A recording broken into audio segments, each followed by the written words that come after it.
The views, takes and opinions expressed on this show are of the host's own and do not represent the views, takes and opinions of the Main Event Mark, Pro Wrestling Philippines Club and its affiliates.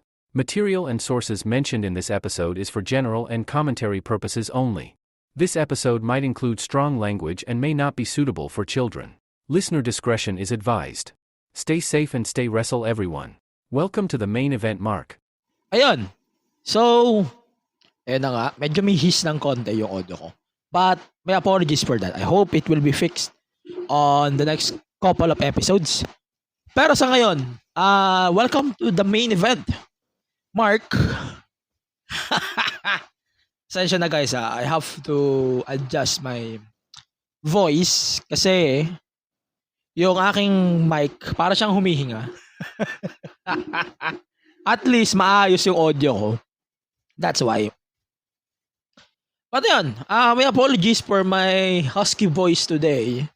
And wala rin tayong main event live. May apologies in advance. Kasi, marami kaming ginawa at discuss last night when we released or we recorded the upcoming episodes of the PWPH podcast together with Dennis, a good friend of the podcast and also on the group, and Jan, obviously one of our admins there. Okay, so we did a two-parter episode, so it will be released in 2 weeks, next week and the next 2 weeks. Then, we are now going to end the season 1 of the PWPH podcast. It will continue after the Puso show. No? After the Puso show, we're going to have a season 2. Then, yun na nga muna yung updates natin.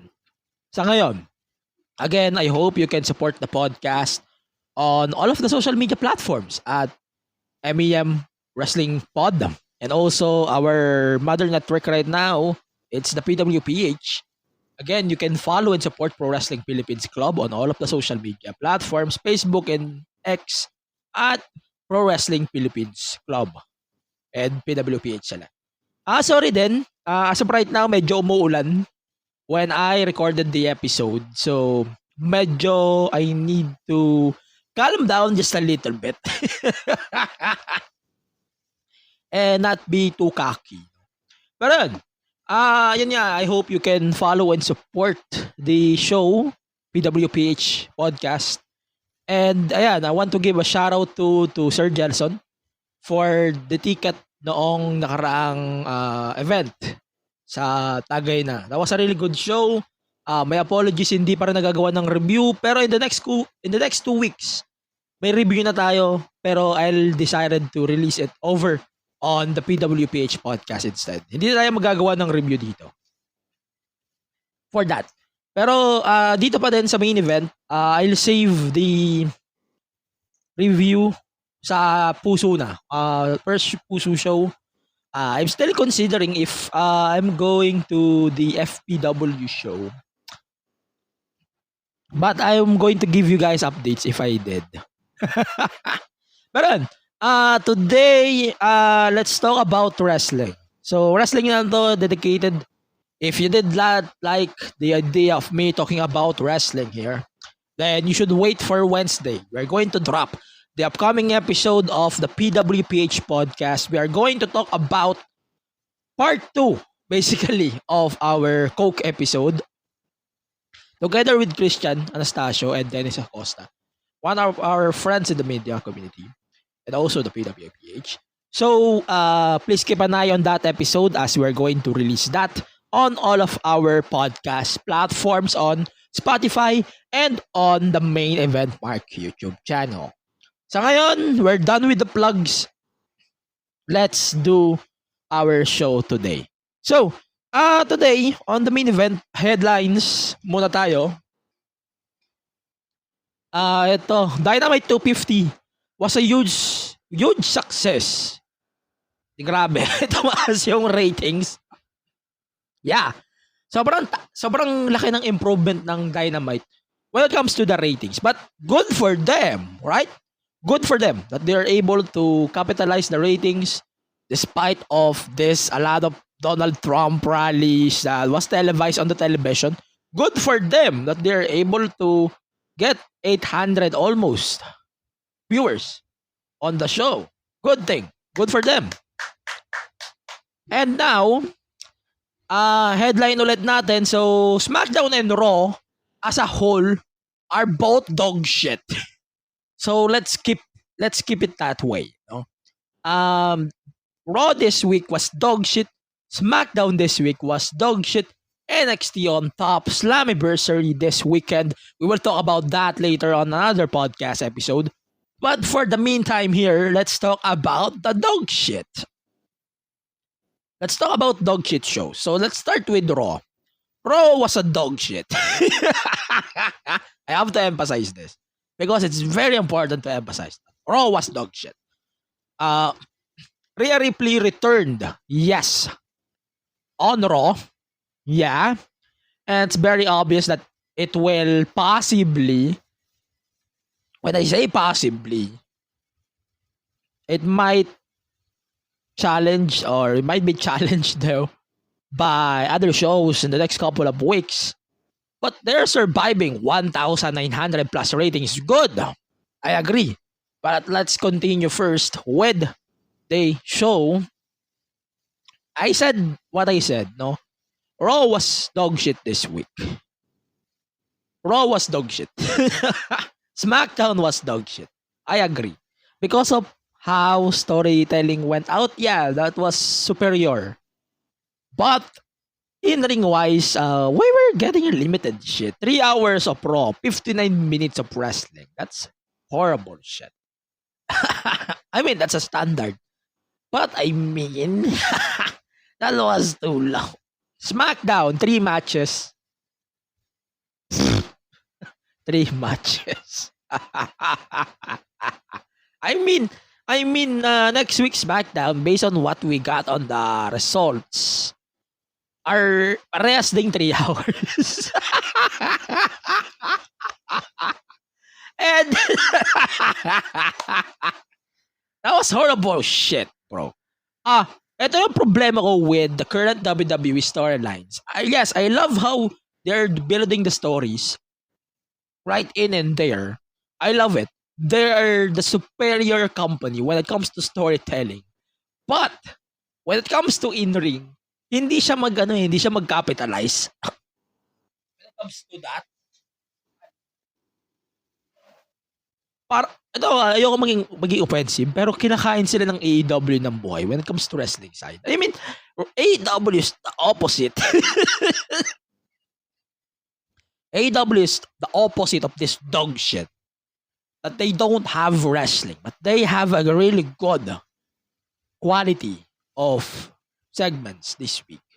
We'll tackle that in a moment. Pero, kagaya nga ng sabi ko, WWE is dog shit this week. I'm gonna say that really well because it was dog shit. Okay, let's run down the cards, shall we? So we have Damian Priest and Gunther. Okay, then Sami Zayn versus Ilya Dragunov, Sheamus versus Big Bronson Reed. Rhea Ripley addressed the crowd, and Damian Priest versus Braun Strowman. Okay.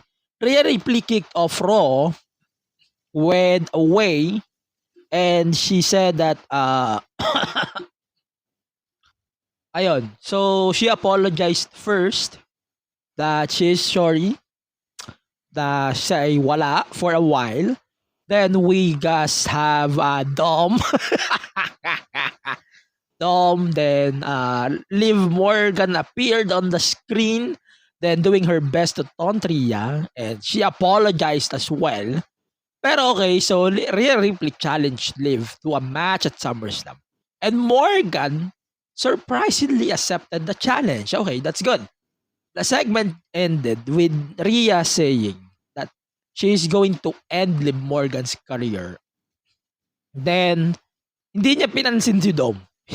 Halos, hindi niya pinansin si Dom. Okay, so, nitpick ko na itong buong episode na to.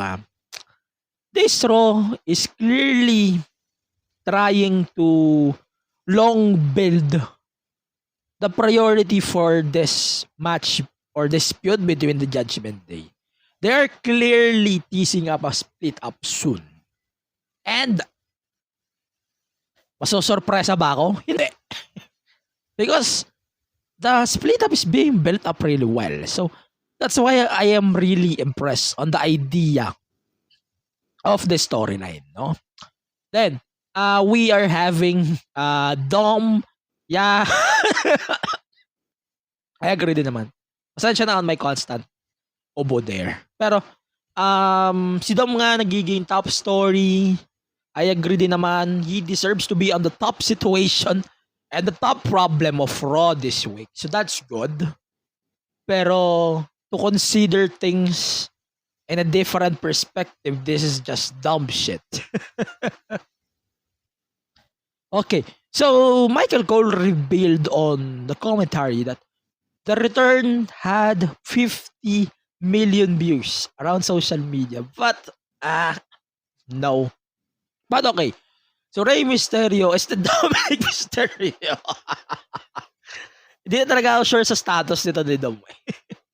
Returned on TV and parang they paid homage on Eddie Guerrero, his father. And they called Rhea Mamacita and she actually ignored Dom. Mommy might be home, but Liv is finally on top of Dom. Is that the reference? But okay, yes, I understand. Okay, so I'm not gonna talk about Sheamus versus Bronson Reed as a match, but let's talk about Pete Dunne. Pete Dunne turned heel and he attacked Sheamus from behind.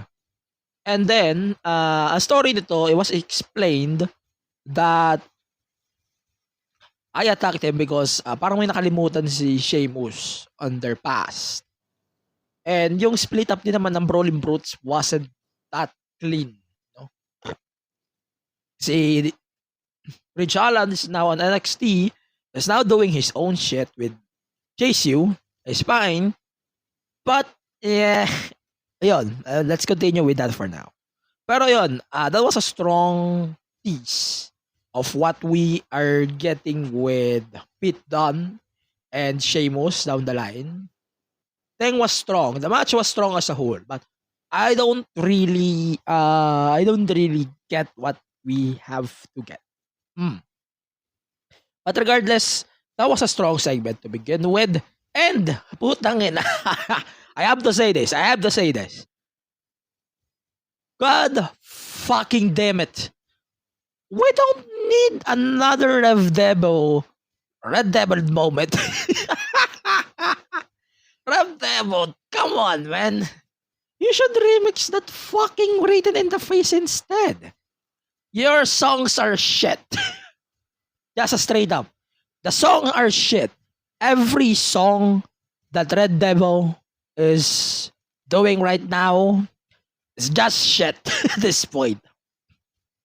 I can't say anything about the theme song ni Sheamus. This is just a facepalm moment. God damn it, that was bad as fuck. And yeah, it's very disgusting. And I was disappointed really on that song. And why we are getting this to begin with, this is really frustrating. But to be honest, I'm not really that surprised on the thing. But Sheamus, actually I really like Hellfire. That was suitable for his heel run. Yung face run niya, mas okay yung Written in the Face. But this, give me a break. That was easily the biggest dog shit that Bravo ever did. That was first. Okay, Zelina Vega versus Sonya Deville. Not gonna talk about the match because that was short. But Sonya Deville defeated Zelina Vega the match after we got Zoe Stark and Shayna Baszler attacking Zelina. And then we have 2KC, Carden Carter, and Katana Chance making the save for Zelina. But still, This is very, very okay. I can see that as a okay. Let's present the stable without hurting Selena a lot, but that's okay. That's good to me. I could not see this as a deserving loss, but yeah, it's very clearly na she's getting pushed. Medyo ano lang siya, okay lang. Sobrang over niya at this point. But why we're getting this dog shit? I mean, it's okay to establish the new talent. That's it. Yun lang. We have Damian Priest and Gunter. This is very odd, no? This is very odd. I really love how ito. Ayokong maging ayokong maging KJ. Pero I really love the idea of an undeserving champion na they're trying to bring with Damian Priest. Na kaya ka lang naman nanalo dahil nag-cash in ka ng Money in the Bank nung WrestleMania dahil kay CM Punk. Kaya ka lang naman nagre-retain dahil sa Judgment Day. Kaya ka lang naman nagre-retain because of CM Punk. But I really get what they are trying to prove here. And I appreciate that they are trying to pull the difference here. Okay. Ang hindi ko ma-appreciate, all of the sudden, Gunter is now a poverty bullshit that he thinks he is this higher poverty asshole na he is trying to dog shit Damian Priest. I know this is very understandable because of the status of the event and Priest dealing with his bullshit with the Judgment Day might ruin his day. But well, it's very understandable. But I don't like how they are building this. This is just horrendous and horrific. Ako naman, ang sabihin ko lang, yung segment na to is easily okay. I am okay with it. To be fair, I'm okay with it. However, parang masyado siyang minadali. I was trying to think of a word. Sorry about that. But yeah, I think that should be kept as it is. Karan, the word that I can use here is minadali. Because it is what it is. Minadali. On how they're building this story versus how they're building Liv and Rhea and Dom. This is horrible shit. But yeah, so Gunter is being called by Gunter someone from the street. Effective sana siya in the right scenario, but it's very random. Okay, they're trying as well to convince that Damian Priest is a face. And this in this moment, it doesn't really show that, man, what the fuck? What the fuck they're trying to prove here? Like, this alone can be proved that Damian Priest can do his shit alone with his own Judgment Day members without hurting. And that was horrible shit. That's the case. That was bad. And hindi rin siya kailangan to insert to the point. Your reign has been nothing, no prestige, no contribution. What he said, that was horrible. That was horrible shit. It's just embarrassing. But, sorry about that, guys. But as of right now, the reigning is still continuing, and I apologize in advance if you saw or if you hear my background is getting dog shit. Okay. Itong storyline na to, for someone who is very first time who is watching Raw, I might be disappointed too because of what they're trying to build into Damian and Gunter. Gunter can be a solid heel, not a fucking gatekeeper.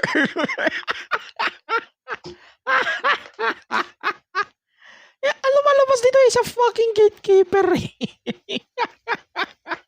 But okay, this is just a fucking ass. Okay, let's continue. So, we have Damian Priest versus Braun Strowman. And this is gonna be worse. I mean, okay. Braun is amazing. Damian Priest is trying to be a solid face the rest of the Judgment Day. Again, sorry for that. Pero this is not really working, man. This is not working at all. This is horrible shit. And yeah, I agree. This is a positive first move. I agree that he might be turned into babyface after SummerSlam. But like what I said, this is something that we think horrible, man. Again, matagal na nating na-feel yung cracks between the Judgment Day. But this is more obvious. But they are trying to keep it safe. And that's why we're getting this Gunter promo that we never been expected. And hindi pa rin tayo ma-convince that he is a face. That's bullshit. Clearly bullshit. And I don't like it. Okay, so let's continue with the bullshit here. Okay, ang good thing lang doon, though, he is definitely proving himself that he can win by himself. Wala kahit sinong kasama. So that's good. Okay. So I'm not gonna talk about the next women's match there. Let's talk about the Adam Pearce and Drew heart-to-heart talk. Actually, it was... Wait.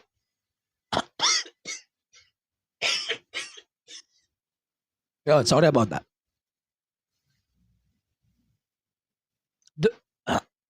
Excuse me. Holy shit. Yan. Fuck that.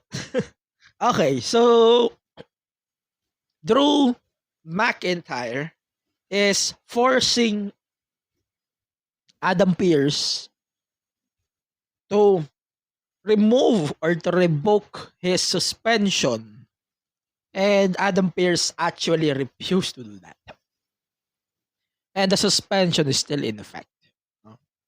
Then Adam Pearce is attacking the referees, attacking Pearce. Then he was attacked by Seth Rollins. Okay. This segment personally feels like a placeholder shit. No? I agree. I have to say this. This is a placeholder. Walang magpo-progress. As long as we can have the Punk versus Drew, yun lang naman ang inaantay natin di ba? The Punk versus Drew match announcement. Then, Rollins supposedly will get the spot. Pero there's a lot of rumors that Seth Rollins might be the special guest referee. Okay, it makes sense. But I don't really think that it's appropriate right now to put Seth Rollins in the picture. But yes, it's very makes sense based on the story that we have. Let's have Drew versus Punk first. I don't think we deserve a bad blood feud between the three of them. Let's focus with Seth and let's set at SummerSlam, then Punk and Drew, they're done. Sa mga susunod na show. Okay. So, we have this Wyatt 6 videos. No? Wyatt 6. This week was a pre-tape of the promo.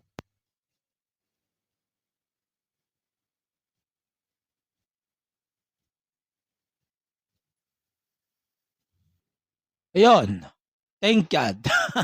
May power bank ako. So, I apologize if medyo nag-pause in a moment yung segment. So, let's keep an eye as it is. But yeah, let's continue. So, Eric Rowan made a promo through another BHS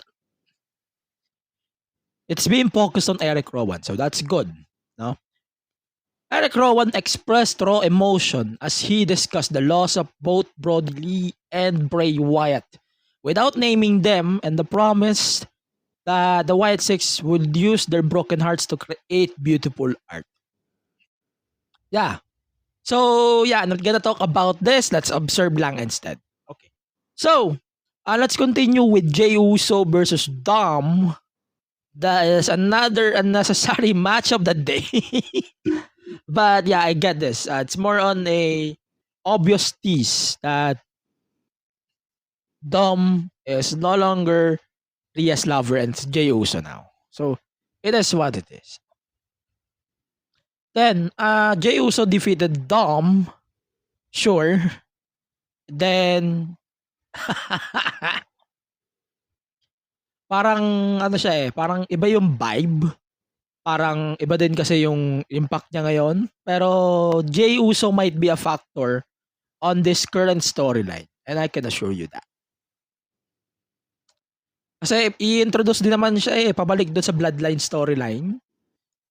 Pero okay, pag bumalik sila sa Bloodline storyline, that might be meaning something. That we are getting a War Games. But okay.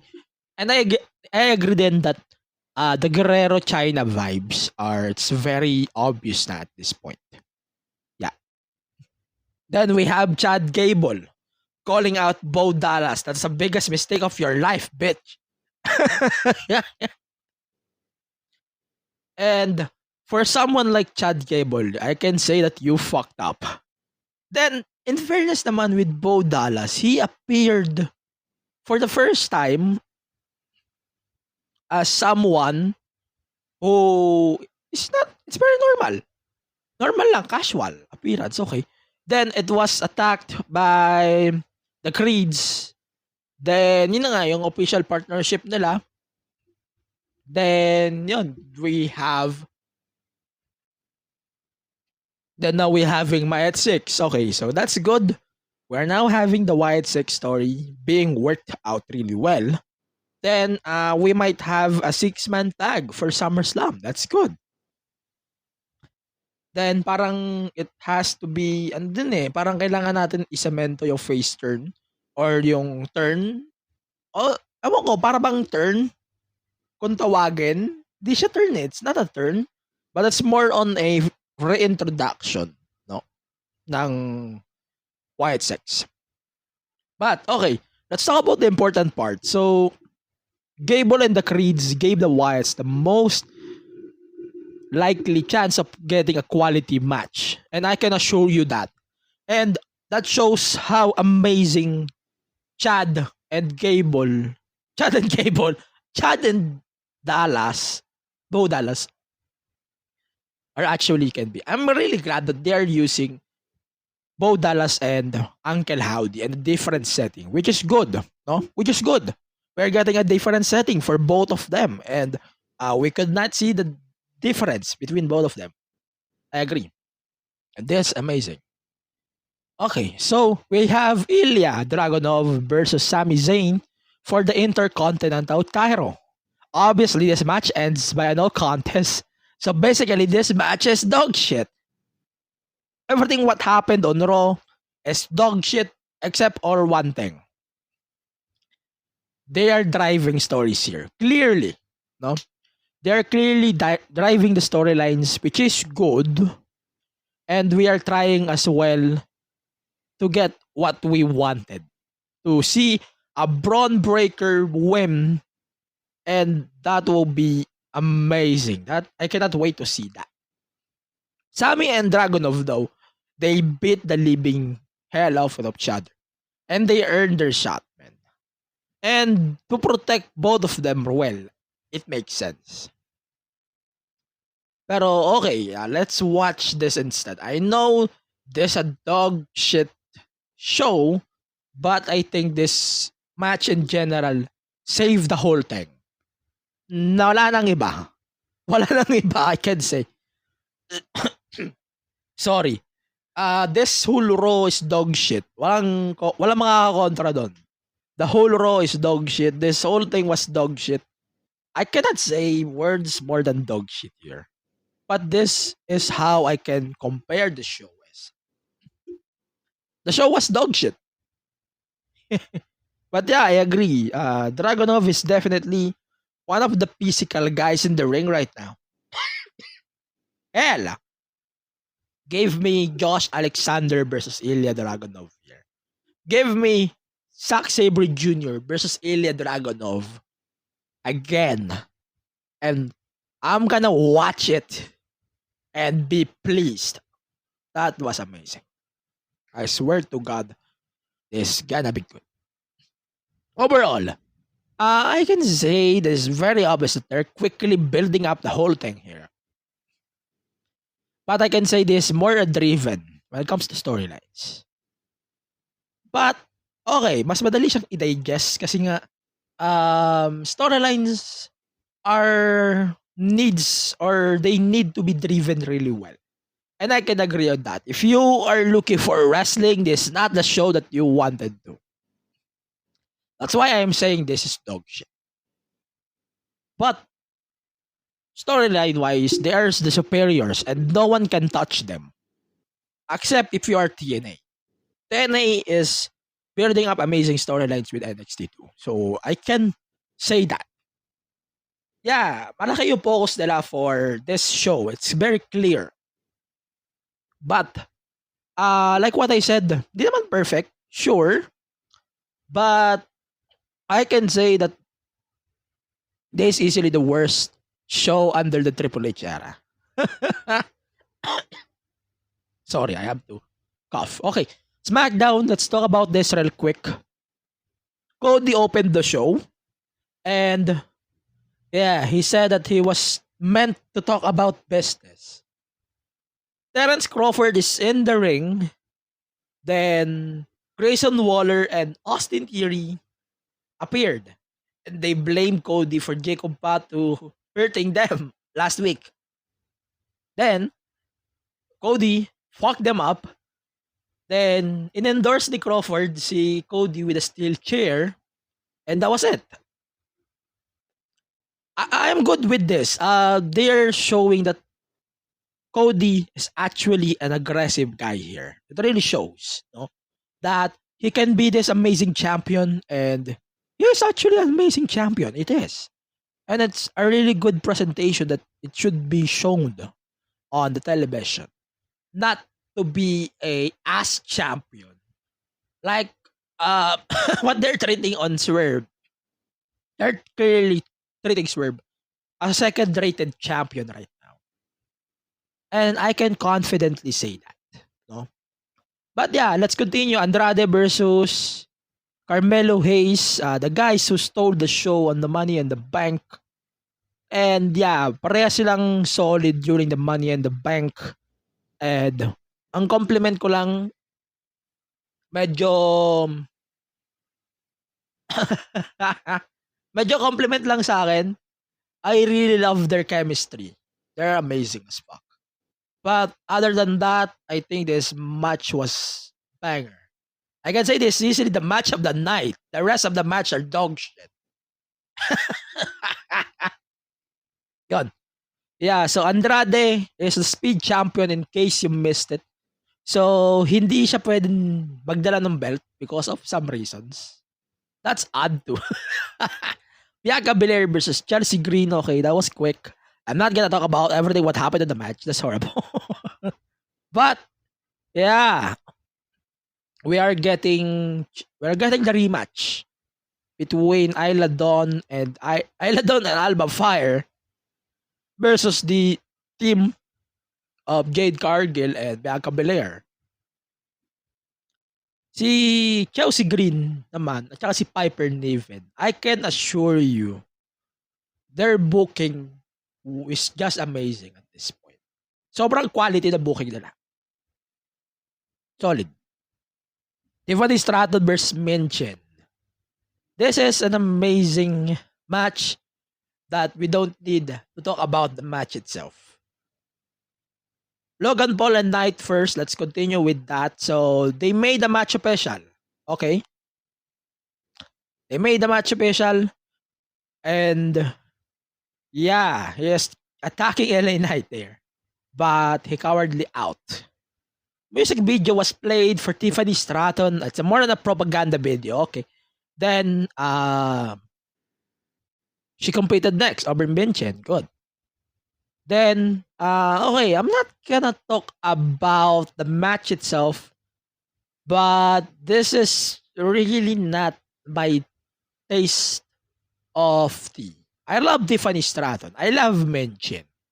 But I do think they are not good as a parang ano ba tawag dito? Dancing partners eh. May mga appropriate opponents si Tiffany that they have or they need to put with like Naomi, like Selena Vega or yung mga nasa NXT ngayon. Siguro mas okay silang maging dancing partner ni Tiffany. Not Minchin. Minchin is great, sure. But I can really see that they are not the best tag partners of when it comes to this, man. They're not on the same pace. Para sila nagsasapawan. But I am really good for that. No? Like what I said, Mia Yim is amazing. Wala akong masabi kay Mia. Mia is just showing what she can do. But like what I said, this is medyo yeah,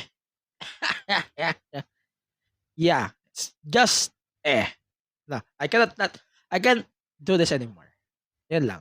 So yeah, the point of the match is really just to prove that Tiffany is amazing. But Mia Yim got the win thanks to Bailey and to continue as well the story that they're having with Nia Jax as well. So yeah. So yan lang. Wala naman ako masyadong kailangan pag-usapan dito. But I can really say that Tiffany is amazing. Minchin is amazing.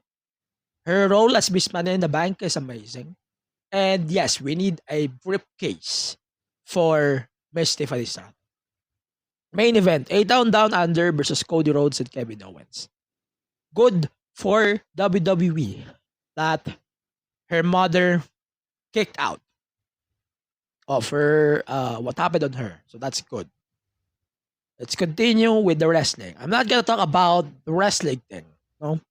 The match was amazing, but at this point, I'm getting sick and tired of the bloodline joining or fighting KO, Kevin Owens. I am getting sick and tired of it. It's just unnecessary at this point.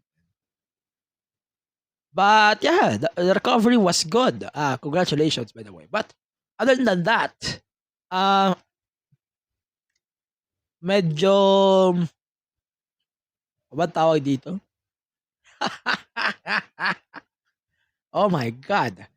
This is something that I am getting started to sick with. And I'm just hating it. Okay, yo SmackDown overall, yeah, that was dog shit. You should watch Andrade and Melo. Then if you want to follow the storylines, then okay, that's it. And it's getting repetitive, but yeah, that was it. That was it. That's why I'm saying it. That was dog shit. Okay, let's continue NXT. I have a lot of things to say on NXT. This is amazing. The Rascal versus Gallus. Finally, TNA's Trey Miguel and Wes was able to appear on NXT. And it's amazing to hear that they are able to compete. Wentz pala, sorry. It's not Wes. Zachary Wentz. Yeah. Zachary Wentz. Yan. Putang ina. Lagi ako nagkakamali dito sa pangalan na to. But Trey Miguel, definitely my favorite guy in TNA when it comes to the X Division. So that's good. Pero grabe. Sa tingin ko, yung tatlong to, yung current run na to ng the Rascals, it really works on 3 of them, no? And sa totoo lang, Rascals definitely the best thing in TNA right now. And I can really say that this just amazing. I can wait to see all of them as well down the line. Then, the Rascals is competing, by the way, on TNA pay-per-view. We will talk about that in a moment. So, yeah, we can focus on TNA in a moment after this. So, the match was amazing. Then, good for them as well that Joe Hendry appeared on the TV here, and he's getting provoked by Vic Joseph. But yeah, this is getting amazing. But yeah, the Rascals just really good. Totoo lang. Pero medyo awkward din yung pagpasok ni Joe Hendry. Yun, medyo awkward talaga ang dating ko. But yeah, Thea Hale is the next opponent for Roxanne Perez. And yeah, so Roxanne actually mentioned Julia Stephanie Baker on her promo that she might fight them down the line. Then yeah, we are having Thea Hale versus Roxanne Perez for a fight. Then Perez called Thea Hale a little girl. So that's basically the provoked part. Okay. So yeah, my thoughts here. Si Perez, yeah, I agree that she's still not getting used on being a heel. Like what I said. Ito ito yung inoobserbahan ko for a while now why I don't buy the idea of Roxanne being a heel versus Lola Vice. Because Lola Vice is better as a heel. Then, I agree naman that she is improving. And this shows alone that Roxanne can be a heel. But still, may nitpick pa rin ako. It can be better. Todo lang. Like what I said, sobrang komportable niya with Thea Hale rather than with Lola Vice. Number 1, conflict of characters pa lang. Wala na. Tapos na yung laban doon. Pero yeah, I agree on why she mentioned Stephanie Baker and Julia. Then I swear, lalo sila magdadala ng pride when it comes to the women's division. Which is good. Then, si Thea Hale, obviously, ally lang siya. So, that's why. Okay. So, si Kelani Jordan, also both of them mentioned Julia and Stephanie when she got interviewed about the possible next challengers. That's good. But that was it. But, yeah, we are getting a continuity for the Brooks Jensen versus Josh Briggs storyline. And that was amazing. And we're getting an amazing storyline here. And si Brooks Jensen, I can say that he is evolving. Yeah. Sa tingin ko, hindi naman siya consistent when it comes to storyline. I agree.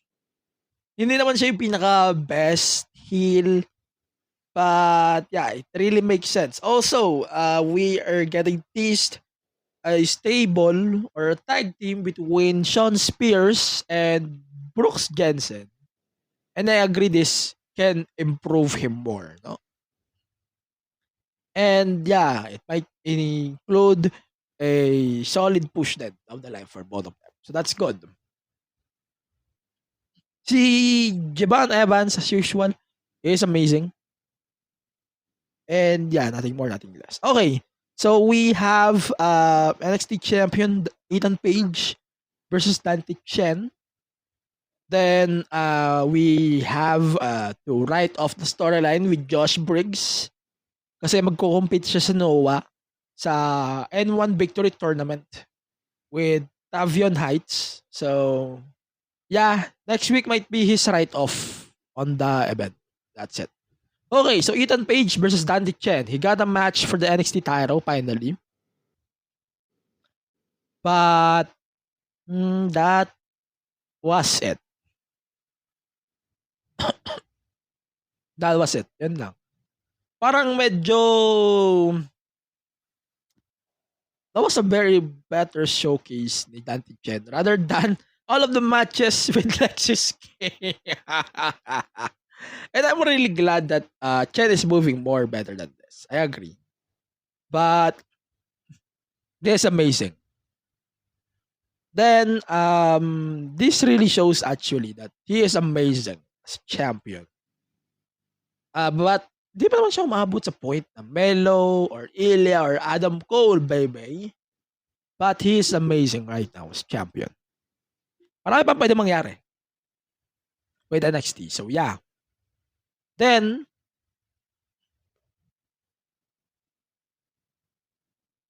I'm not gonna talk about the next match. But we are having Lullabies versus JC Jane. Wait, she officially turned as a heel, as a face. Wow. But yeah, we got the introduction of the new stable. Then Solo Ruka and Carmen Pejovic. Yeah, definitely just cemented Lullabies' turn as a face. So yeah. It's basically to put over the three stable. Or the other stable of JC Jane, Henley, and Nyx. Yun lang. That's it. But, yun lang. Ruka, Petrovic, and Vice, very odd. But, yeah, it's very, just to set up a credible stable. Yun lang. Yun lang naman. Yun lang sa akin. But, to continue, the OC versus OTM. I heard this was amazing. Yun lang. But, yun lang. It was really good. But, Obafemi versus Duke Hudson. This was fine. Yun lang. I can't really say anything. Every match the Obafemi was amazing. I can assure you that. And you should actually keep an eye on Obafemi more. And Obafemi is getting amazing, I swear. For sure, Chase U is going to get something down the line. And it might be something then that we should get sooner than later. No? Then, yun lang, basically. Yung highlight natin for this week. But this is getting amazing for the NXT 10. Overall, that was fine. Basically, this is just a follow-up on their angle with TNA. It's clearly teasing a lot of something here. And it continued on TNA with no Quarter Catch crew competing on TNA Impact. That was amazing too. And this Sunday, it will be the Rascals versus No Catch. But we're going to talk about that in the official predictions in the next episode. But overall, this is getting amazing. Medyo questionable lang yung iba. Yan. So, Dynamite 250. Let's straight into that. No? Diretsahin na natin to. Para, let's straight down into it. Kasi medyo marami akong good things to say about Dynamite. Wow, that's a first. That's a first. So, we will talk about Slammiversary in the next episode, the show. So, we decided to cut the episodes into 2 parts. So, that's it. So, let's talk about the Dynamite 250. So, MJF versus Will Ospreay officially kicked off the show here. And yeah, this was the 1-hour match that I absolutely love the most this week. This is longer than every wrestling match in WWE this week. And it's a very amazing in a different way. But I'm not gonna nitpick on this match getting shorter or some matches in WWE getting shorter. Not gonna do that. But this was amazing in a different manner. But yeah, like what I said, it was given a lot of time for this match alone, and it's getting amazing. The match was amazing then. That was fast-paced, medyo choreographed nga lang yung iba. But ang maganda kasi dito, very kasi sila cooperative with one another. So that's why this match was amazing down the line. And they got the first hour and it's getting amazing. Then the match was not that clear when it comes to the ending. So MJF knocking him out with the diamond ring. Then that was it. Well, Osprey is no longer the champion. MJF is the new international champion. It's amazing. Pero ang medyo nitpick ko medyo nitpick ko lang when it comes to this type of matches or type of segments in MJF as a whole. Yung mantra ni MJF, this getting worked again. I can say that this working again, but this is getting hit or miss too. But yeah, this amazing match as a whole. I'm gonna skip the other matches, especially with the TBS bout. That then we talk about Swerve versus Kazuchika Okada. This is amazing, I swear to God. This was amazing, and I cannot say anything about the match. Very solid. But obviously, it ends via disqualification thanks to the Elite. Well done.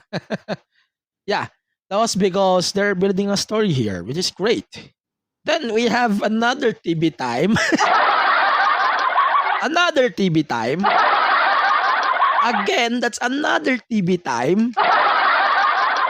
And I'm getting pissed on every time I'm mentioning TB time on this programming. But yeah, that was TV time. And I can really say, Jericho, please retire, my friend. Yan. So, Minoru Suzuki appeared.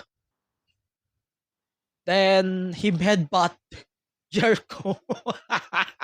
And he mocked him on his waving motion, man. I love Minoru Suzuki. I swear to God. But, yeah, the final word here, I really love the Mariah May promo, by the way. That was really good. Explaining all of her actions, why she attacked Toni Storm, and she will introduce a new character soon that clearly can mock a character of Toni Storm, which is great. But yeah, but the match is easily the thing that I could enjoy. The Osprey versus MJF.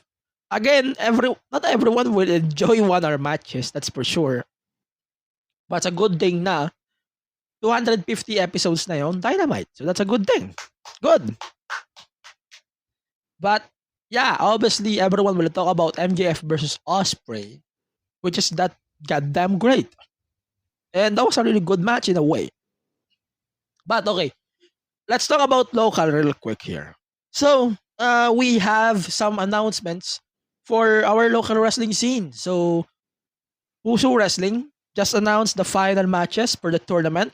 So it's going to be Main Max versus El Catipunero. Then we have Joey Rosas versus Super P. Then, wait lang. Mali yata yung nakuha ko. Let's clarify it. So Super P versus Joey Rosas. Tama pala yung nakuha ko. Then, we have Aaron Liwanag versus Joya. And yeah, I agree that was a really good story then. Then, Sinaya San Jose versus Isaiah Valencia. Sorry, I'm not prepared on that segment. But yeah, it's going to be amazing. This is gonna be a big banger of an event. Plus the main event, Jake De Leon versus Chelsea Marie in a main event. A rematch basically of their match sa Pinoy Wrestling Night.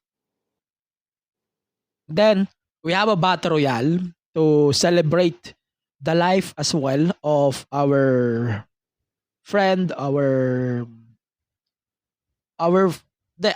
father of our friend on the podcast, si Gelson Capilos, and respect on his family as well. So we are having the June Capilos Battle Royale. So far the names has been announced here are si Ken Cypher, the world champion, si Nigel San Jose, si I'm getting mistaken a lot of names here. But that is Zamora, not NSJ. NSJ is a tournament. But yeah, Patricia Ligaya, si David Ravena, si kapatid na Benny, and si Fabio Makisig. Again, this match is supported by the family of Jun Capilos Jr. in behalf of Sir Jelson. Again, maraming salamat kay Sir Jelson doon sa last show. And that was amazing. The show was amazing. And that's acknowledged then the Triple H podcast, Halo Halo Hotbees. So yeah, the moment is just amazing. I swear, they are remembering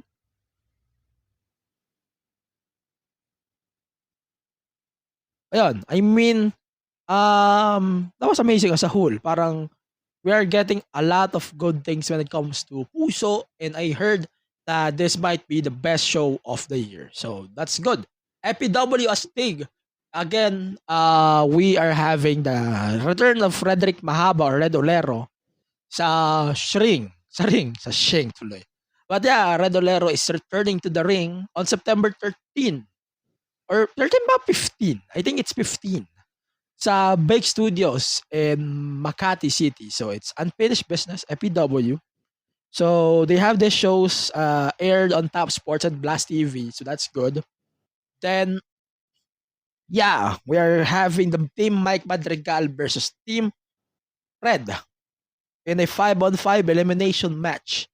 And that was a really good thing to talk about habang pinag-uusapan natin itong FPW at Puso Wrestling. But we will talk about more of this on our episode sa tawag dito. We will talk about more of that on our PWPH podcast in the next 2 weeks of the show.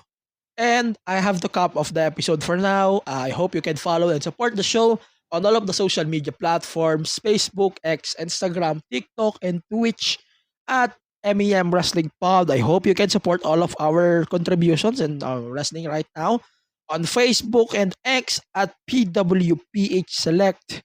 Then I hope you guys can support as well all of what we're doing on the PWPH podcast. It's available every other Wednesdays on Spotify and on the Main Event Mark YouTube channel. And the next episode of the show, we will talk about Slammiversary, the show that will take place tomorrow.